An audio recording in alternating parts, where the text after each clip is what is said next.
Hello everyone, welcome to the law offices of Mary Kennedy.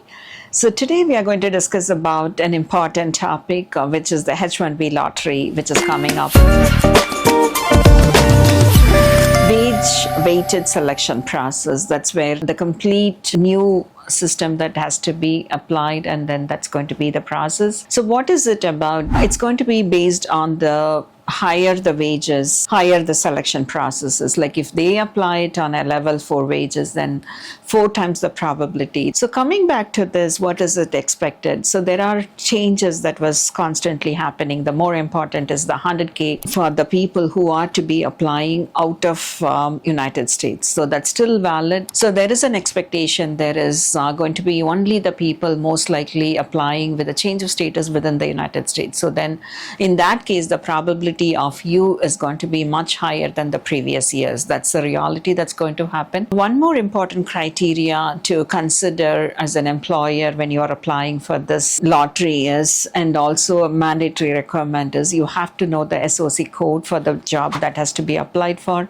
and also the wage level. Means like, based on the wage level that you are agreeing to provide pay, that's where it becomes what level that you're going to be applying the petition for.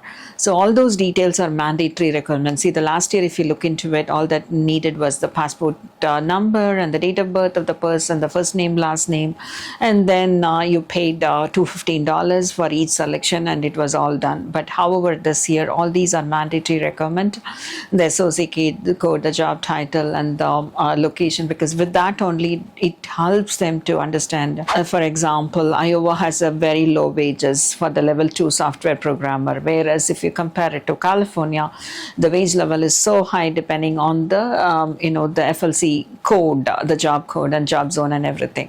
So these are all to be considered when you're applying for the lottery. And also one more thing, see, just for the probability of increasing the selection process, it's very strictly advisable by the USCIS that it cannot be entertained, and so they are going to be having a strict policies on that. So if a person is qualifying for that job title, then it has to be through that job level wages that has to be applied for, and the employer is in compliance to continue to pay the same salary till their H1B period.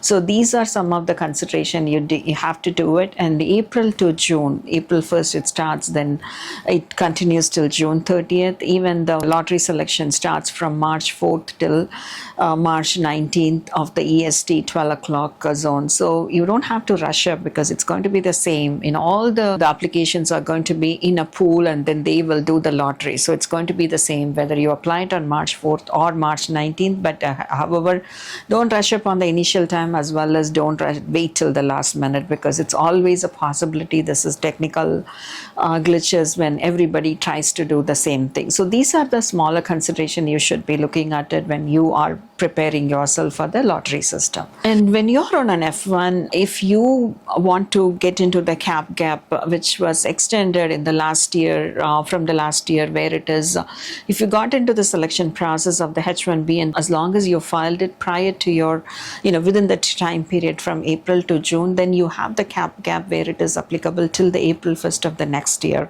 So always make use of it. But one thing you have to keep in mind is, like, if you're selected in the lottery process, then you have to file your H1B even prior. Say for example, mid of May, your STEM OPT is getting expired. Luckily you got selected in the H1B process, then apply it prior to that time period, so that the school knows that you got into another status, which is your H1B is applied, and you have a receipt notice for that, so that they will be continuing your student status being on the cap gap that is eligible for you. So all these are smaller nuances which you have to consider when you are preparing yourself for the H1B. And any questions, please let us know.